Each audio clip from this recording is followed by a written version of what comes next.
Bueno, muy buenos días, buenas tardes, buenas noches. Estamos nuevamente con el queridísimo, queridísimo y admirado maestro Alberto Venegas Lynch. ¿Cómo estás, Alberto? Muy bien, muchas gracias, Karina. Bueno, yo cada tanto lo molesto, y él es muy generoso y me ofrece su tiempo. Y esta vez le propuse hablar de este fenómeno, de esta cosa que mucho anda por todos lados, en los espacios políticos, en los espacios periodísticos, en algunos espacios académicos, con distinta suerte, pero que nadie sabe exactamente ni de dónde salió ni hacia dónde va, que es la famosa, famosísima Agenda 2030. Estamos hablando de una agenda de propuestas o de objetivos planetarios diseñados por Naciones Unidas, que tiene 17 objetivos de desarrollo sostenible, así le pusieron, que a la vez se desgranan en 169 metas. Eh, Alberto, sin más, ¿de dónde sale este fenómeno? Bueno, quiero antes de comenzar decir dos cosas a quienes nos están escuchando.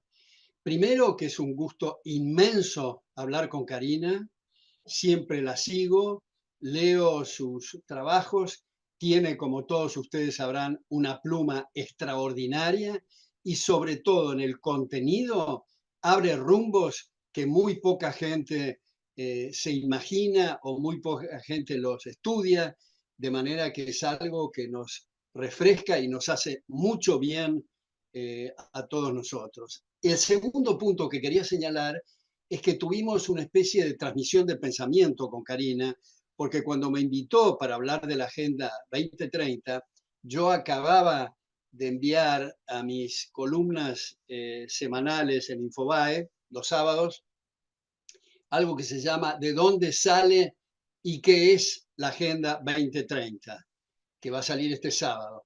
De manera que si quieren repasar lo que voy a decir, lo pueden ver en esa columna, porque cuando uno está improvisando se le escapan algunas cosas. Como dijo Karina, en el año 2015 en las Naciones Unidas se aprobaron 17 puntos para alcanzar en 15 años, o sea, el año 2030. Por eso se llama Agenda 2030. Ahora vamos a ver este asunto, en primer lugar, ¿de dónde parió este asunto? Como dijimos, sale de las Naciones Unidas.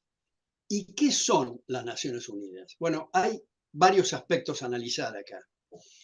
Primero, insisten varios de sus representantes y varios de sus exponentes y dirigentes y funcionarios de las Naciones Unidas que hay que apuntar a corto plazo a un gobierno universal. Eso ha sido suscripto por muchas personalidades, empezando por el actual Papa. Ahora, ¿cuál es el problema gravísimo del gobierno universal? Que frente a la posibilidad de fraccionar el planeta en naciones, se está descentralizando el poder. Sin embargo, si hubiera un gobierno universal, hay el enorme riesgo y peligro de la concentración de poder.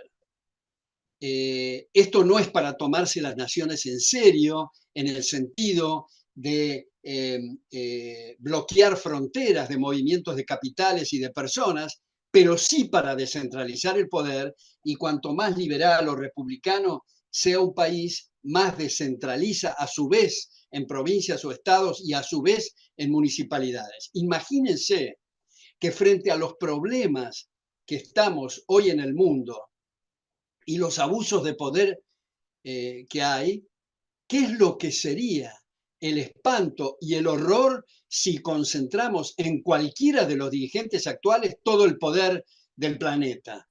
Entonces ese es un primer punto que hay que señalar. Un segundo punto que es muy importante señalar, que las Naciones Unidas fueron establecidas en junio de 1945 en San Francisco por 19 personas, que no sé si decir 19 personas o 19 sujetos, eh, entre los cuales, salvo Dean Acheson, los 18 estuvieron condenados en todas las instancias judiciales de Estados Unidos por espionaje soviético. Todos. Y quiero señalar a dos muy especiales. Uno es Alger Hiss. Alger Hiss, que estuvo preso en 1950, fue el secretario general de la Conferencia de San Francisco, y yo les recomiendo a quienes nos están escuchando que vean un libro de un célebre historiador, John Flynn, que se llama El mito de Roosevelt, donde señala las inclinaciones izquierdistas de Franklin Delano Roosevelt y cómo influyó Alger Hiss, especialmente en Yalta, para que le entregaran a los soviéticos las 3/4 partes de Europa en Yalta.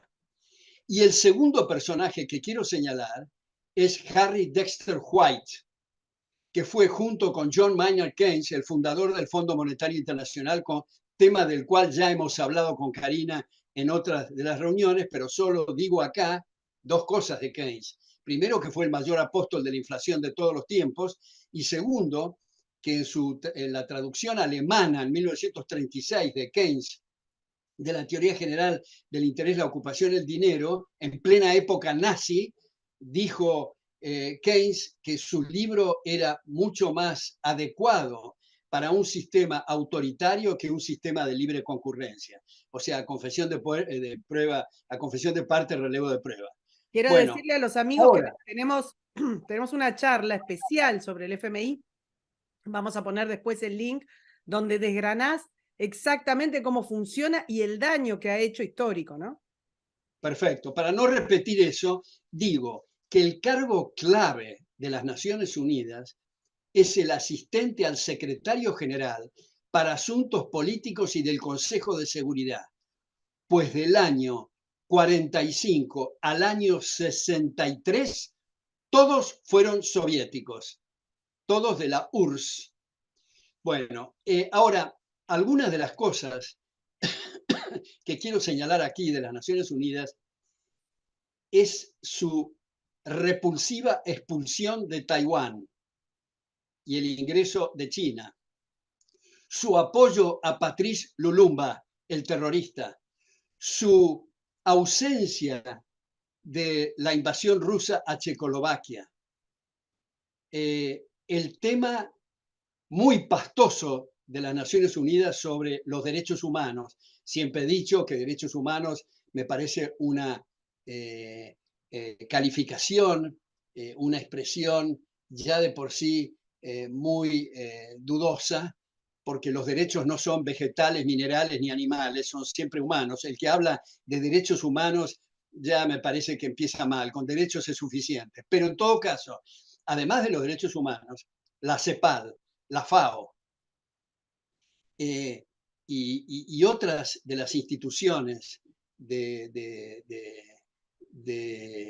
las Naciones Unidas, empezando por el OMS, tema UNESCO, de la salud, el tema de la salud, que desde el año 2017 está dirigido por un excomunista que ha sido apoyado y puesto por China.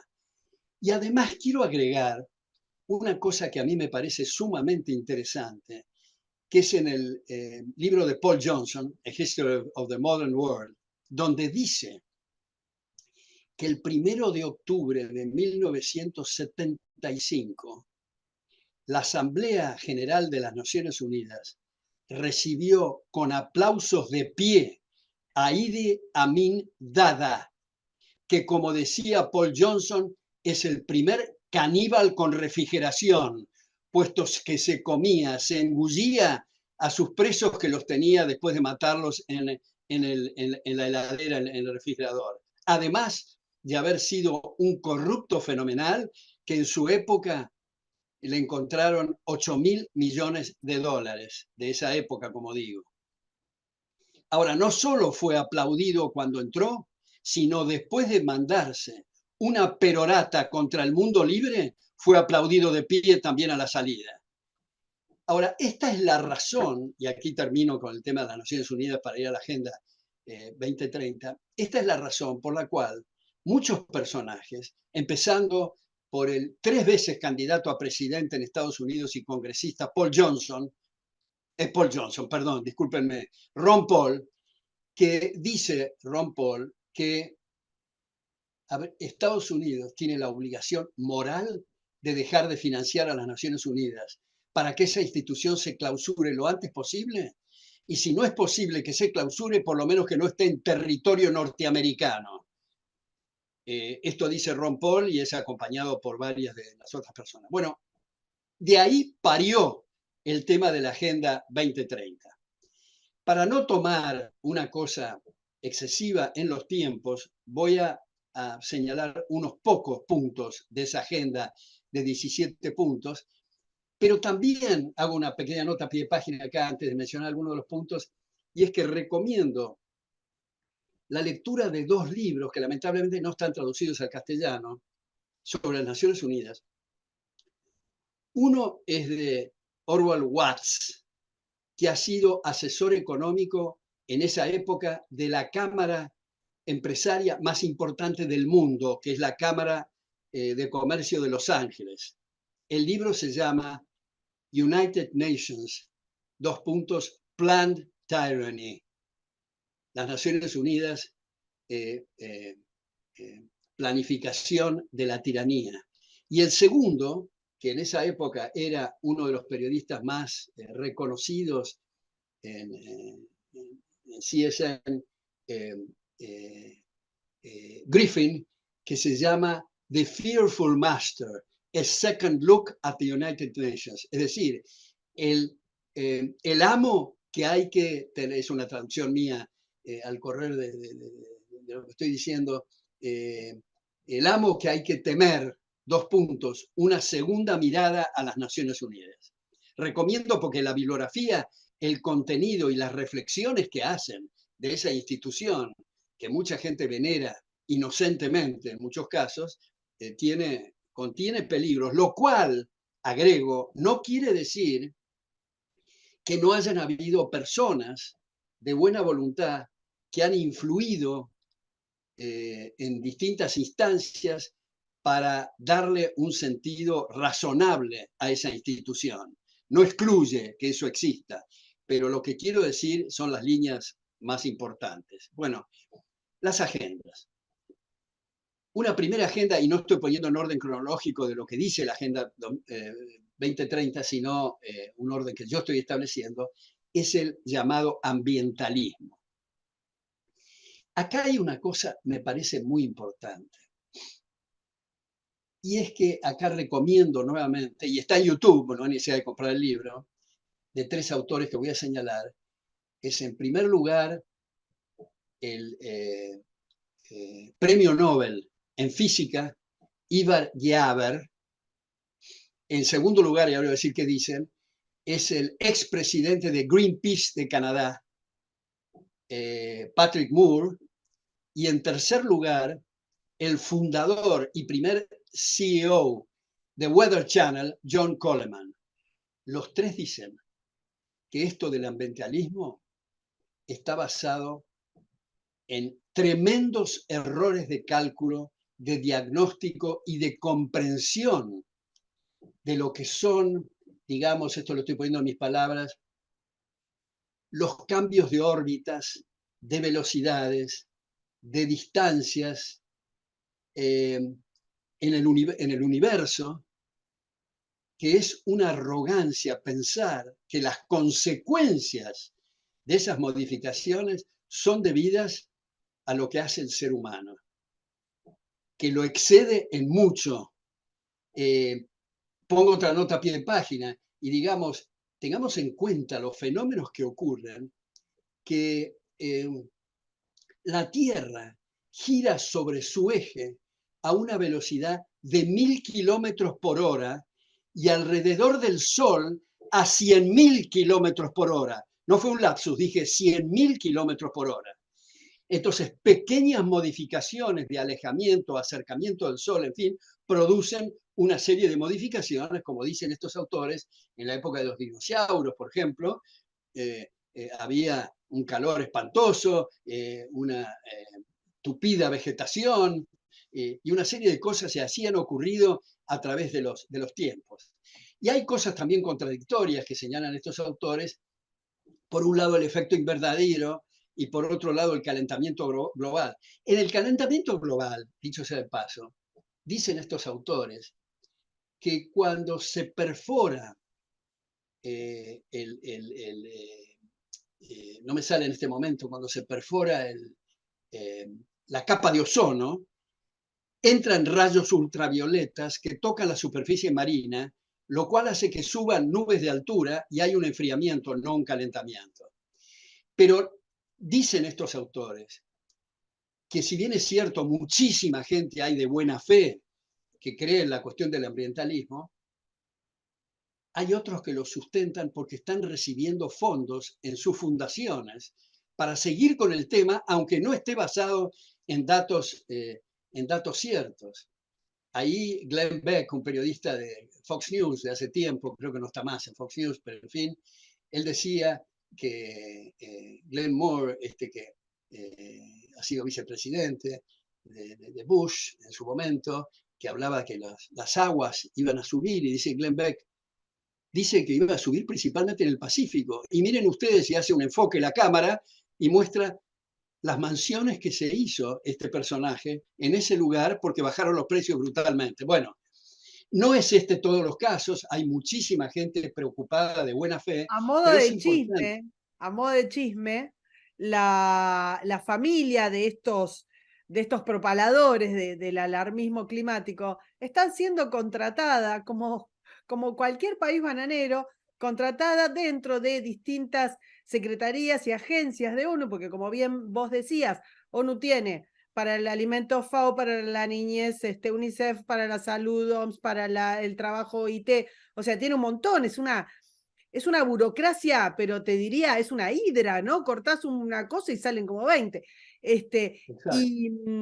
Y ahí se están contratando a los hijos de las élites que sostuvieron en primera instancia el alarmismo climático. Era para meter esa pastillita para que se vea que funciona. Es el mecanismo del tongo burocrático funciona más o menos igual en todos lados. Gracias, Karina. Sí, y conviene agregar que todo el concepto del ambientalismo está basado en dos figuras, que son el subjetivismo plural y los derechos difusos. Esto es para ponerlo en una cápsula muy simple. Para proteger la propiedad del planeta se destroza la propiedad privada, con lo cual se degrada enormemente el medio ambiente, porque, como se ha dicho muchas veces, el tema es lo que ciencia política se ha dado a llamar la tragedia de los comunes, lo que es de todos no es de nadie. Entonces, a veces hemos puesto el ejemplo nadie que toma una lata, no quiero hacer propaganda acá, pero digo, una lata de Coca-Cola en el living de su casa, cuando la termina, no la tira sobre su hombro al living. A nadie se le ocurre eso. ¿Y por qué en los espacios públicos hay acá, no me quiero desviar del tema, pero hay trabajos muy interesantes que muestran la importancia también de privatizar el mar, dadas las riquezas marítimas fenomenales que hay, mal explotadas por la tragedia de los comunes, y no es cuestión de decir la propiedad privada tiene que ser en algo que no se mueve, le hace a la tierra, y en algo que se mueve no tiene que haber propiedad privada. Eso es un gravísimo error. Ahora viene otra cuestión también vinculada con el ambientalismo, que es la extinción de especies animales. Ustedes recordarán, lo que nos están escuchando, que en nuestro hemisferio, en nuestro continente, en la época de la colonia, el ganado vacuno que habían traído los españoles se estaba extinguiendo. ¿Por qué? Por la tragedia de los comunes, es decir, alguien encontraba una vaca, simplemente la mataba, la churaba, se hacía un asado y dejaba el cuero y la cosa para los caranchos. ¿Cuál fue la revolución tecnológica más grande que zafó de la extinción del ganado vacuno? La marca y el alambrado. Esto es mío, eso es tuyo, y por lo tanto empezó la reproducción. Hay en África experiencias muy interesantes que contradicen el hecho de que llegan individuos con ametralladoras para liquidar elefantes, para sacar el marfil. Cuando se dio en propiedad en algunos lugares, propiedad privada, la manada de elefantes, el dueño de la manada lo que quería era reproducirla para tener más marfil y no extinguirla. Entonces también eso está muy mal analizado. Hay otro tema, tampoco me quiero extender demasiado, que es el agua.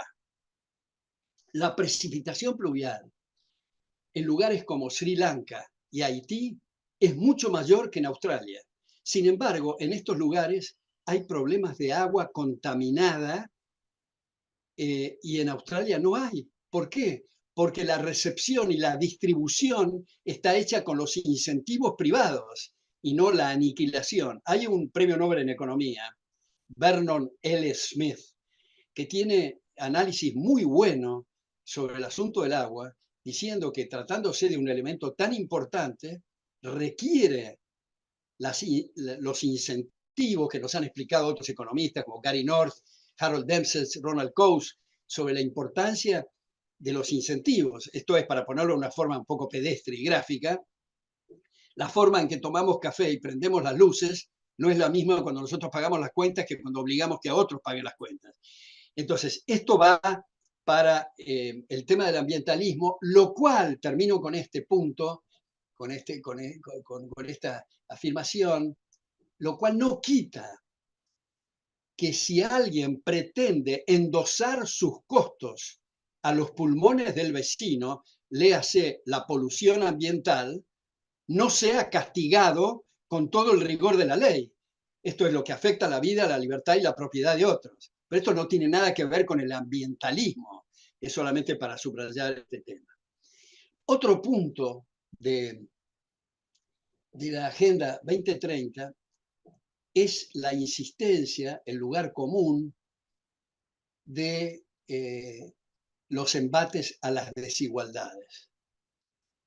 Yo quiero subrayar, y seguramente muchos de los que nos están escuchando adhieren, que es una bendición el hecho que seamos desiguales.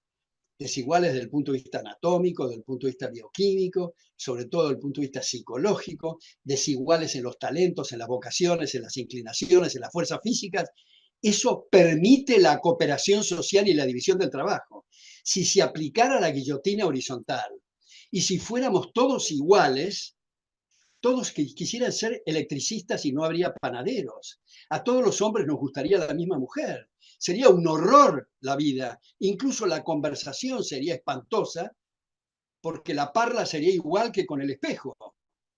Entonces, esas desigualdades de rentas y patrimonios en un mercado abierto son consecuencia de las votaciones en el plebiscito diario de la gente en el mercado, que esto lo diferencia drásticamente con los cazadores de privilegios, los varones feudales que viven en la alianza del poder, que explotan miserablemente a sus congéneres.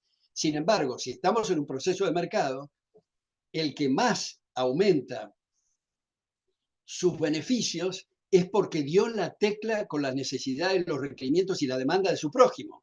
Y como una consecuencia, esto quiero subrayarlo muy especialmente, ponerlo en negrita, si se quiere, o ponerlo más o menos a los alaridos, como una consecuencia no buscada, como una consecuencia a veces no querida, el que obtiene mayores beneficios vía las tasas de inversión está mejorando los salarios e ingresos en términos reales de los marginales, de los más necesitados, muchas veces de los indefensos, porque la diferencia de salarios entre Uganda y Alemania no es que en Alemania son más generosos y en Uganda son más amarretes o más agarrados, es que los marcos institucionales, en el caso de Alemania, permiten aumento en las tasas de capitalización y por lo tanto salarios e ingresos en términos reales más altos. Porque en todo este contexto que hay que poner de las Naciones Unidas, las recomendaciones se hacen siempre mirando desde el estrado, mirando desde el vértice del poder político, que es lo que tiene que hacer con la gente. Como diría Hayek, la arrogancia fatal. Bueno, otro de los puntos para no excederme del tiempo, de la de la Agenda 2030 es la igualdad de género. Ahora, ¿qué diablos quiere decir esto de la igualdad de género? Es una cosa que pretende hacer una cosmética para ocultar que solamente hay dos sexos, el femenino y el masculino. Pero acá es algo según cómo la gente se percibe. Si se percibe un can, una persona, que cada uno tiene el derecho a percibirse como le da la gana, lo cual no quiere decir que otra gente no pueda criticar y decir, esa señora que dice que es una cabra, en realidad no es una cabra, y explicar por qué el ADN y la cuestión genética, en fin, etc. Y eso resbala hacia el concepto del homicidio en el seno materno llamado aborto, porque si una mujer se percibe hombre y queda embarazada, tiene, según esta línea de pensamiento, el derecho a abortar. Y más preocupante todavía de todo esto es la degradación del feminismo. Hay una mujer del siglo XVIII, Mary Wollstonecraft, que es la pionera del verdadero feminismo. A Vindication of Woman es el libro, no sé si está traducido al castellano, tal vez sí, pero en todo caso, ella y sus muchas seguidoras en el siglo XVIII, en el siglo XIX, lo que básicamente estaban desarrollando, o estaban, digamos, indignadas frente al machismo, a que los machos se crean superiores a las mujeres. Y que hay, digamos, cierta reminiscencia todavía, si uno presta atención en reuniones sociales, donde toma la palabra una mujer que desarrolla en una forma extraordinaria determinada idea, hay algunos machos, afortunadamente pocos hoy en día, que se retuercen, se revuelven, a veces el propio marido de esa mujer, que no quiere que le haga sombra, y eso es algo absolutamente indignante. Lo que señalaba esta Mary Wollstonecraft es la igualdad ante la ley, tanto de la mujer como del hombre. Y en realidad el feminismo, cuando propugna las cuotas para lugares académicos, lugares laborales o políticos, las está ofendiendo a las mujeres, porque está desconociendo sus propias habilidades y sus propias capacidades. El tema es de las cejas para arriba, el tema es de las neuronas, no es de la cuestión sexual. Entonces, ese genuino feminismo se ha degradado en esta cosa de la igualdad de género a un activismo marxista y antifeminista. Yo me acuerdo hace relativamente poco, a lo mejor Karina también se acuerda, en Buenos Aires hubo una manifestación de las feministas modernas que enchastraron todo con pinturas y todo lo demás, y hubo unos chicos que empezaron a limpiar la catedral que habían enchastrado y ensuciado, y los molieron a palos. Y en realidad esa manifestación era ni una menos para que no golpeen a las mujeres, diciendo que los hombres eran golpeadores. Bueno, hay una serie de otros temas, ya he hablado media hora, pero esto para dar una idea de esta Agenda 2030 y dar una idea de lo que significa las Naciones Unidas, por lo menos en sus partes más importantes. Afortunadamente hay varios expositores. En España estaba viendo el otro día, por ejemplo, que explican este tema del ambientalismo y de la igualdad de género y estas cosas que estoy diciendo de la desigualdad. Pero en realidad, termino con esto, a partir de la caída del muro de la vergüenza, muchos socialistas, no digo de izquierda porque me revienta un poco la expresión izquierda-derecha, para mí es más o menos lo mismo que hablar de arriba, abajo, atrás o adelante. En realidad me parece que la división interesante es estatista o liberal. Eso, que hay distintos grados de eso, pero eso lo define mejor.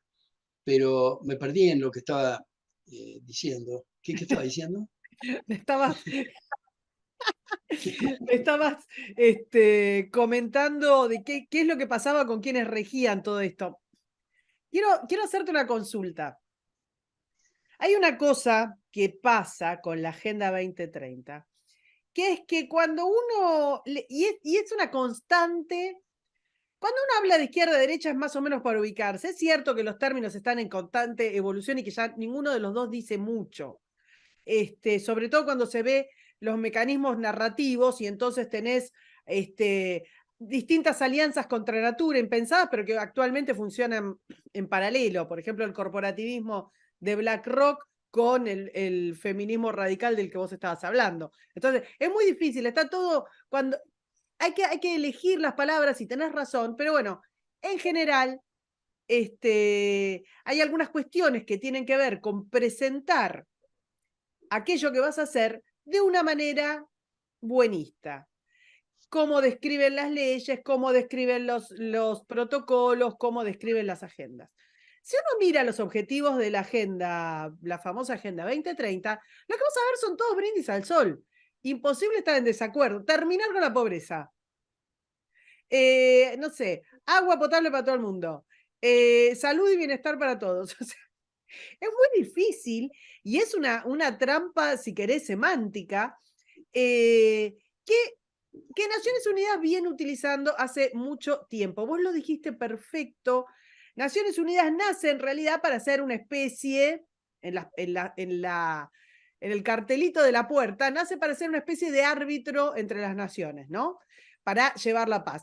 Con un agregado que no tenía la Sociedad de las Naciones, que es la posibilidad coercitiva de implementar embargos, incluso acciones armadas, y una serie de cosas para mantener esa paz.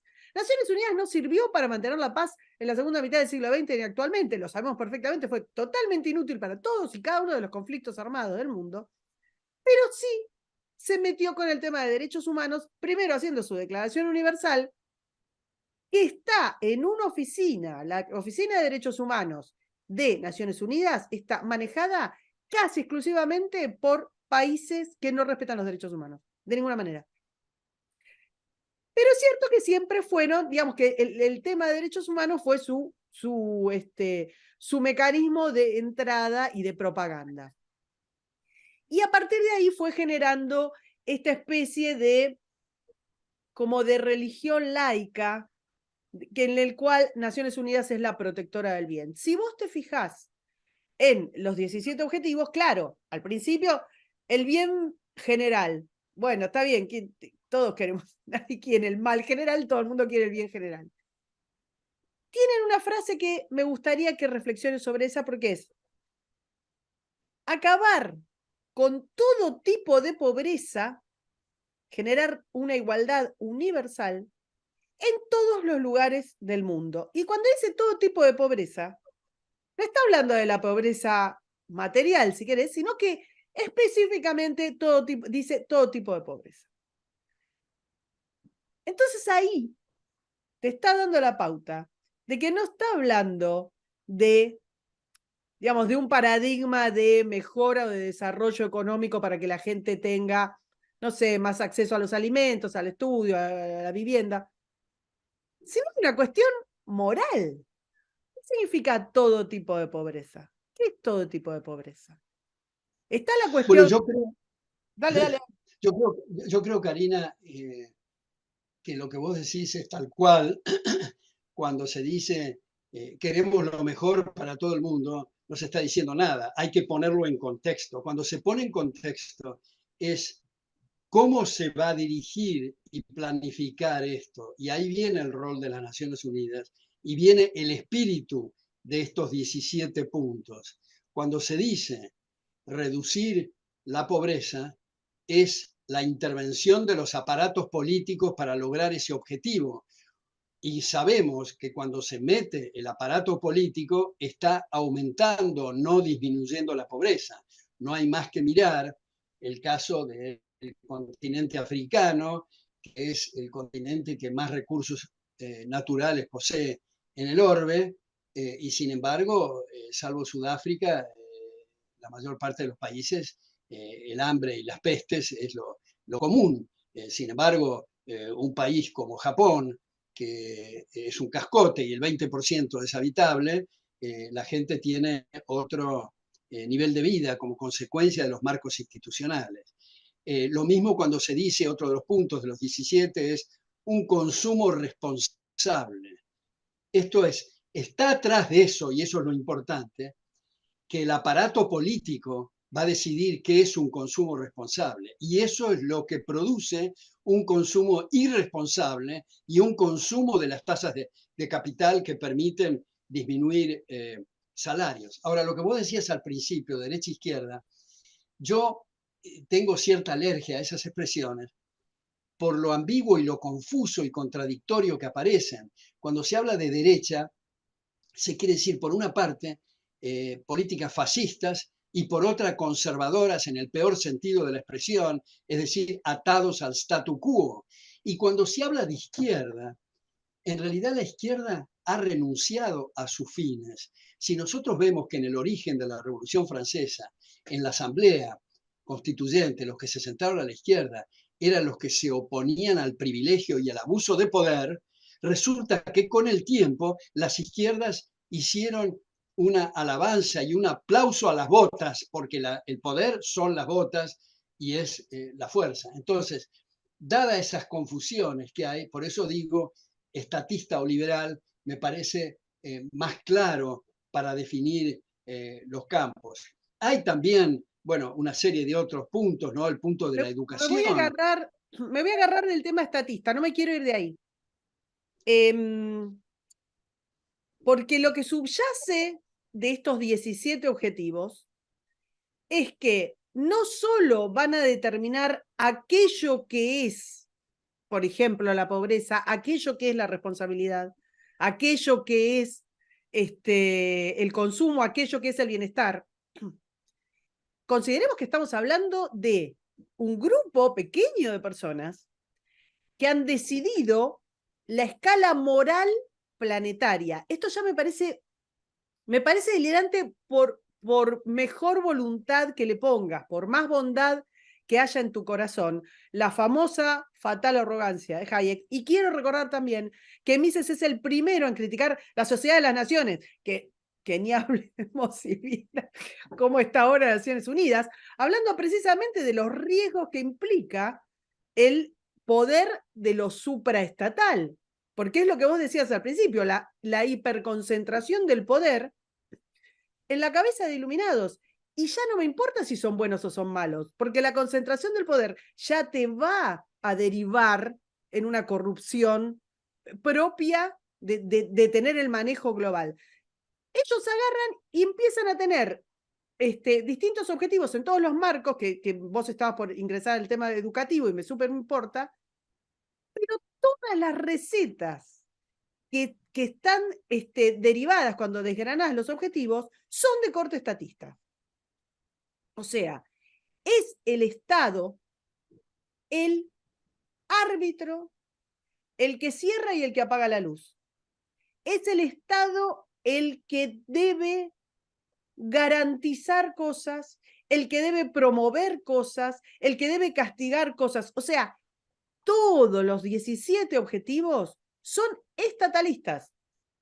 Incluso para aquellas personas que tienen una visión del Estado quizás un poco más amable que la que tengo yo o la que podés tener vos, esta idea de que toda la actividad humana, el bien de la actividad humana, dependa de que sea regido por un rol intervencionista del Estado, es lo que ya te tiene que dar a pensar qué es lo que pasa con estos 17 objetivos.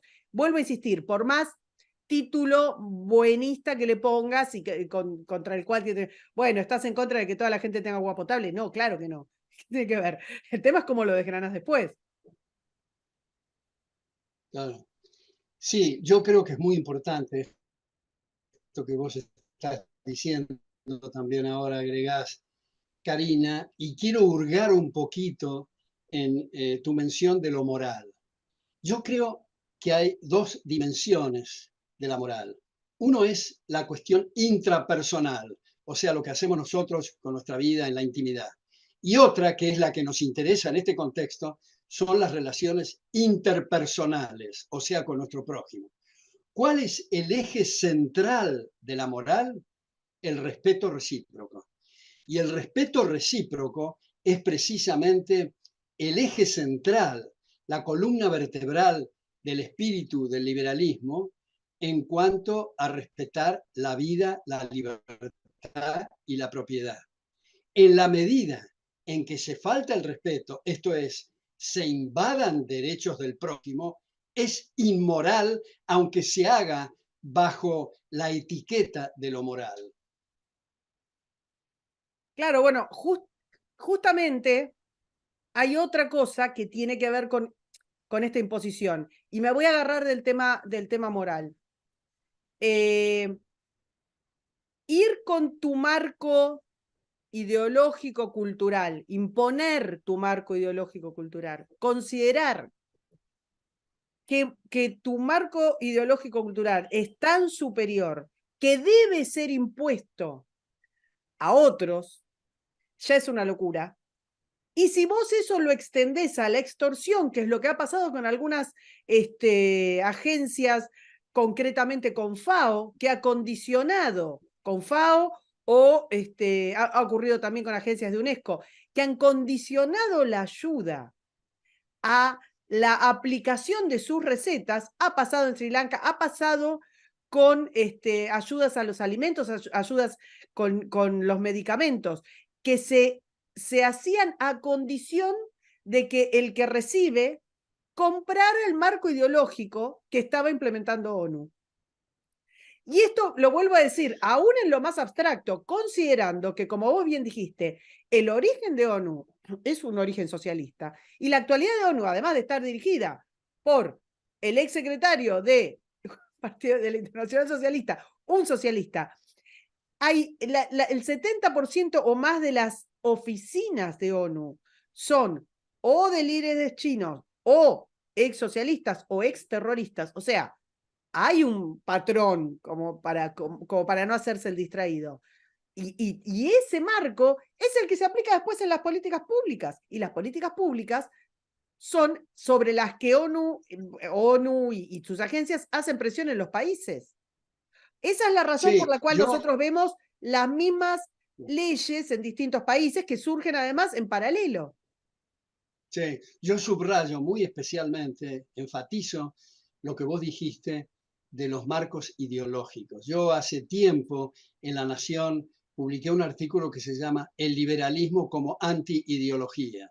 Esto es, una ideología no en el sentido inocente del diccionario de conjunto de ideas, ni siquiera en el sentido marxista de falsa conciencia de clase, sino en su acepción más generalizada como algo cerrado y terminado. Eso es precisamente, como vos decís, Karina, con los condicionamientos de estas instituciones, que se carga, se pretende traspasar, endosar el cuadro ideológico.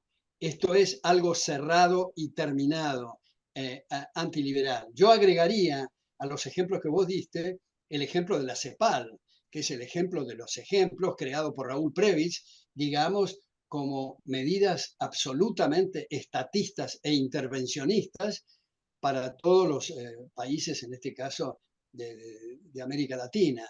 De manera que todas estas agencias, empezando, como vos dijiste, la de derechos humanos, pero ha producido estas consecuencias. Y es interesante ver al mismo tiempo, como han escrito muchos autores, cómo cuando hay conflictos entre una empresa o una persona A que está en Bolivia y una persona B que está en Inglaterra, cómo se arreglan los conflictos a través de sistemas judiciales sin necesidad de ninguna institución supranacional para que los regule. Cuando hay contratos o como hay incumplimientos o lo que fuera, y las respectas penas, y se hacen contratos con sede en el sistema judicial de New York o de Londres o lo que fuera, y estas cosas se resuelven. Ahora, como vos dijiste, si se dice, bueno, esto es para evitar conflictos armados, bueno, eso no lo ha logrado, como vos Pero claramente, detallaste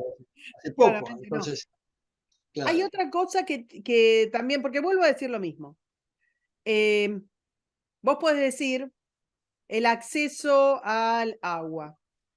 El acceso al agua potable, barata y muy extendida, está más en aquellas naciones cuya libertad de empresa y su libertad creativa permitió el desarrollo que en aquellas naciones que no. Es más, las naciones más contaminantes, históricamente, y está el caso patético del Mar Aral, o sea, las naciones socialistas han sido las más y son las más contaminantes. Las más contaminantes. O sea que una cosa es que vos digas de manera, insisto, como un brindis al sol, cuidar el medio ambiente, y después cuando yo te digo, pero ¿y cómo es cuidar el medio ambiente para vos? Bueno, subir impuestos, restringir la libertad, que el Estado controle todo, implementar restricciones, ¿estamos? Acá hay una cosa que atraviesa los objetivos, todos los objetivos, hables de lo que hables, lo atraviesa la ideología bioética de, si querés, la nueva izquierda, si querés el colectivismo, si querés esta nueva tendencia que pasa, digamos, al naturalismo decreciente, basa todas sus programas y sus políticas públicas. Entonces, ¿qué es la cuestión de género? Entonces vos vas a tener en los objetivos de desarrollo, no sé, mejorar, bueno, no sé, volvamos, el acceso al agua, o mejorar la distribución del alimento. Bueno, fenómeno. ¿Y cómo hay que hacer? Empoderar a las mujeres porque están sometidas, porque su visión de género, ¿entendés? Que te van a meter, y si ves el desarrollo, porque de los 17 objetivos, como bien decías, hay después 169 metas, entonces agarrás las metas y todas parten de una consideración bioética propia de un sesgo ideológico. Y ese sesgo claro, ideológico da por bueno, por ejemplo, la alarma climática, sin parar. O sea, no se detiene en un momento a pensar que hay otras voces, otras naciones y otras formas de gerenciar y de entender la cuestión, si querés, ambiental y la cuestión climática, que no necesariamente es lo mismo. Pero también maneras de entender lo bioético. Por ejemplo, respecto del aborto, por ejemplo, respecto de la salud reproductiva, por ejemplo, respecto de la familia. Porque como digamos, la idea de Naciones Unidas es una idea decreciente de control poblacional absolutamente maltusiano, tiene una historia maltusiana. Entonces, ¿cuál es lo que va a salvar, no sé, a cierta región de África? Bueno, que la mujer se empodere, y con eso vas a acceder al agua. ¿Está? O sea, la teoría del género, que es una teoría ideológica, que cada cual puede tener la que sea, ¿no? Lo puede tener, pero lo que no puedes hacer es imponerlo a escala planetaria. Esa es la claro, locura de los 17 sí. objetivos. Claro, yo quiero, no para caricaturizar, eh, necesariamente no para ridiculizar, pero quiero ponerlo en un extremo a esto. Si nosotros llegamos a Tanganica, si es que existe ese país, y vemos que la gente está arriba de los árboles y con pestes, enfermedades, hambre, que nosotros digamos, ustedes tienen que tener acceso a helados de chocolate, tienen que tener acceso a antibióticos, tienen que tener, la gente si tiene algo de inteligencia nos va a mirar como diciendo no seas imbécil. El tema es cómo lograr esos objetivos para tener acceso a la mayor cantidad de cosas, no solo el agua, sino a las curitas o a las computadoras o a la luz eléctrica o lo que fuera, es necesaria las inversiones. Y para que haya inversiones tiene que haber derechos de propiedad. Y para que haya derechos de propiedad tiene que haber marcos institucionales. Entonces, que no nos vengan a tomar el pelo con declaraciones. Usted tiene que tener acceso a anteojos de larga vista, tiene que tener acceso a bicicletas con 4 cambios. Pero perdón, Bueno, yo, una de las cosas claves, por ejemplo, del tema de educación, es que se plantea la gratuidad de los servicios. Ahí tenés otro corte clave para que se entienda desde qué marco ideológico están planteando los 17 objetivos.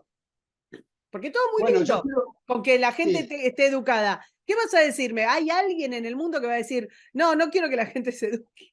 Nadie lo va a decir. Todos queremos que la gente se claro, eduque. Ahora, cuando vos decís que vos querés como organismo, a escala planetaria, que la educación sea gratuita, estás poniendo al Estado como centro rector de la posibilidad del bien de la humanidad. No sé si lo dije y se entendió bien, y seguramente vos podés ponerlo como en otras palabras, pero entendés lo que estoy diciendo. O sea, que vos consideres que el bien del mundo, y no el bien económico, sino el bien económico, el bien de la relación de las personas, el bien bioético, el bien, o sea, el bien, Alberto, el bien total. Primero diseñás qué cosa es el bien.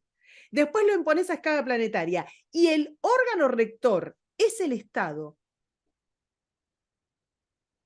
No sé, para mí es como, es algo tan inmediato entender esto, ¿entendés? Entender por qué el desglose de los objetivos te da como pauta que vas a tener una élite que determina qué cosa es el bien, que determina quién es el órgano que lo impone y quién lo rige.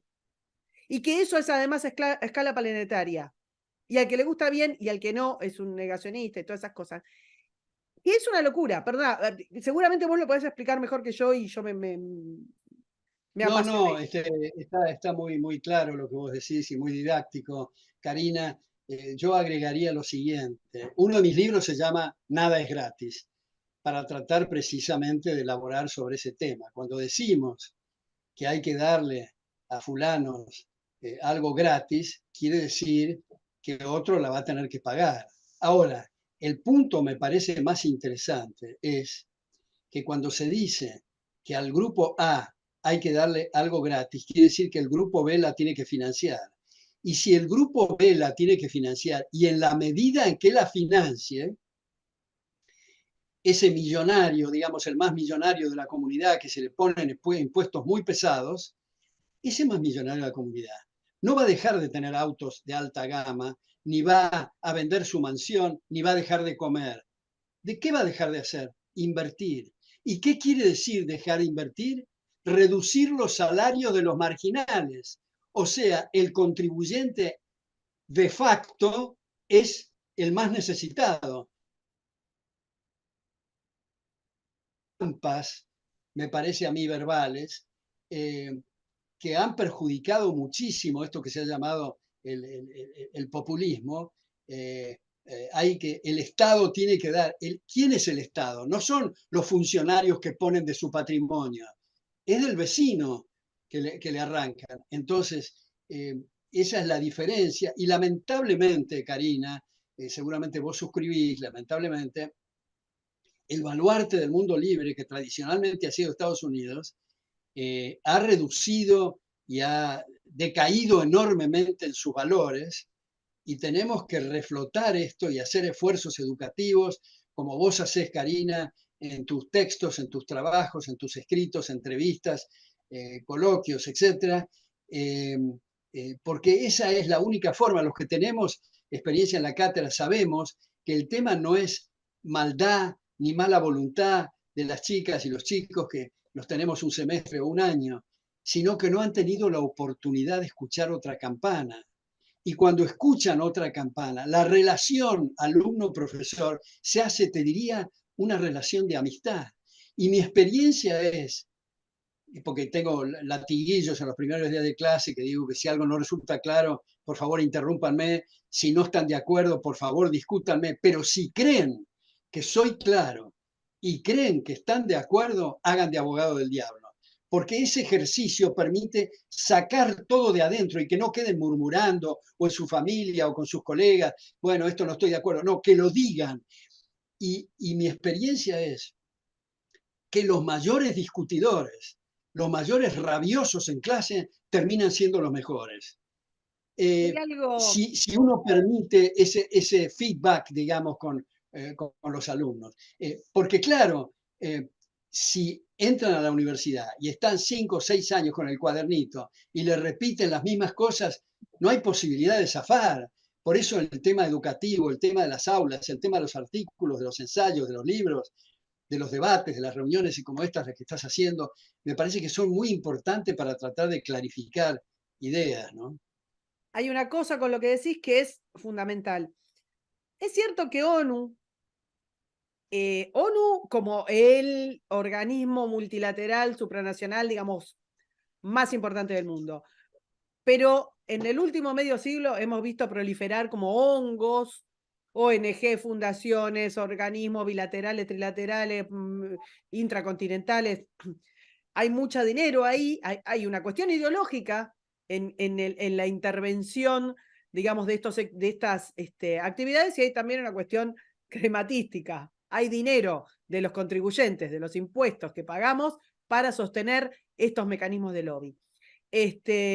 Pero ONU siempre hizo protocolos ambientales, protocolos de salud, siempre hizo y agendas, y vos bien decías, están en el 2000 los objetivos del milenio, después está la Convención de Desarrollo, que son las que fueron concatenándose hasta llegar a la Agenda 2030, la Convención del 94 de Egipto, de Desarrollo, todo se fue como un poco acomodando, y en el 2015 largan la 2030.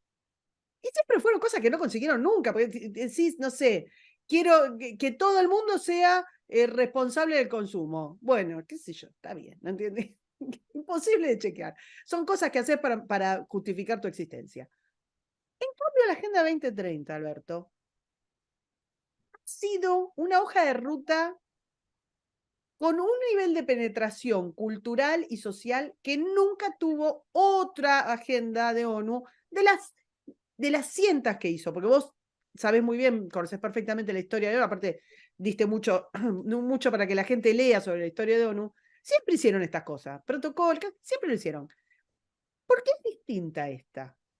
Porque hay algo acá que ha pasado con esta agenda en particular. Y quiero explicar, quiero que la gente ponga en Google Agenda 2030 y van a ver que el municipio de Arroyo Pintado se adhiere a los objetivos de la Agenda 2030. Los gobiernos distritales, los gobiernos nacionales, todos los organismos multilaterales menores por abajo de ONU, el Papa, la educación en todos los niveles, el espacio privado, las corporaciones, la implicancia que ha logrado, la penetración que ha logrado esta agenda, que como vos bien decís, el que no está en estos temas y no le resulta tan interesante, bueno, ¿qué quiere la Agenda 2030? Y el bien mundial, y bueno, ¿cómo vas a estar en contra? Y está en tantos lugares que es muy difícil que la gente se oponga. Es muy difícil porque en los medios de comunicación tenemos a reyes y mandatarios ¿cómo se llama? Con el PIN de la Agenda 2030. O sea, han pasado como una planadora por sobre la cultura de todas las naciones. Es muy difícil que alguien desde su casa, que de pronto va a trabajar y después atiende a los chicos, después pone la tele para ver cómo, qué sé yo, la temperatura o cómo salió un partido, pueda entender el nivel de maniqueo que propone esta agenda. Yo me hiciste acordar ahora con lo que estás diciendo, de aquello que en un momento dado te pregunté por dónde estaba, y era que te estaba diciendo que a partir de la caída del muro de la vergüenza, muchos intelectuales socialistas, marxistas, se percataron que tenía poco marketing el seguir insistiendo en el tema frontal de decir abolir la propiedad, etcétera.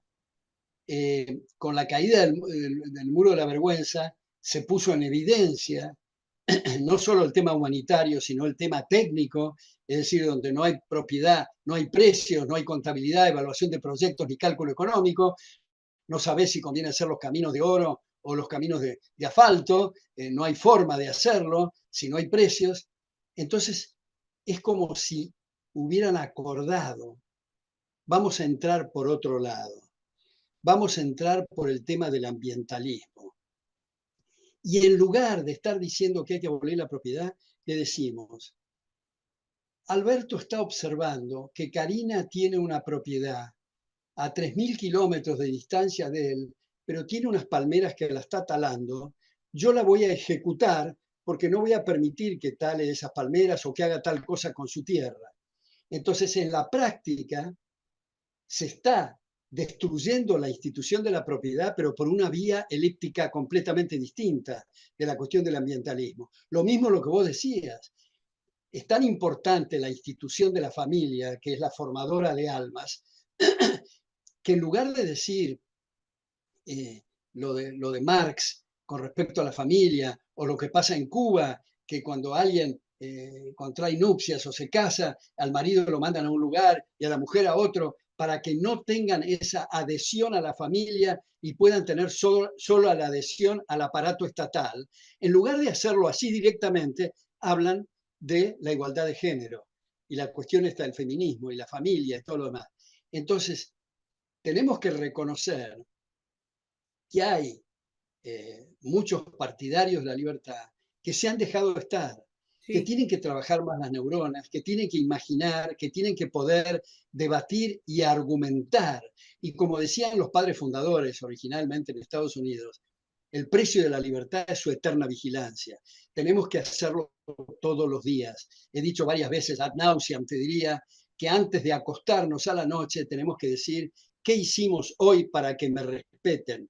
Si digo nada, no tengo derecho al pataleo. Todos tenemos que contribuir. Yo en una de mis charlas últimamente terminé con una frase que me parece extraordinaria de Martin Luther King, donde dice, no me asustan los gritos de los violentos, me aterra el silencio de los mansos. Es en los mansos donde está el problema.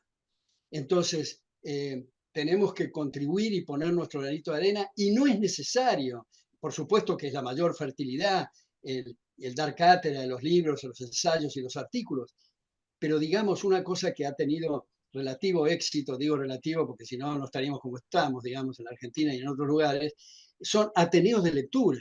Es decir, reunirse en casa de familia, 4 o 5 personas, no multitudes, 4 o 5 personas, para discutir un buen libro, alguien expone, el resto debate. Es increíble cómo mejora nuestros propios conocimientos y cómo hace de efecto multiplicador en lugares de trabajo, reuniones sociales y familiares, esas reuniones que al año siguiente cada uno de los 5 puede tener a su vez una reunión de 5 en Ateneos, en fin. Lo que quiero decir con esto es que es el metro cuadrado. No tenemos que actuar como si estuviéramos en una enorme platea mirando el escenario, criticando a los que están en el escenario como si ellos son los responsables de nuestras vidas y nosotros estamos ajenos a eso, porque es la mejor forma que se incendie y se derrumbe el teatro y estemos liquidados todos, ¿no? Sí, este, hay como una retracción de la sociedad civil frente al avance del poder, porque eso es el Estado después de todo, es el poder. Y cuanto más concentrado, peor, y cuanto más imbricada está la sociedad en esta hegemonía discursiva que insisto, está metida en todos los lugares, está metida en lo que no tenemos ni idea, en los manuales de los chicos, en la publicidad, es tal que a veces uno dice: "Uf, no se puede luchar contra esto".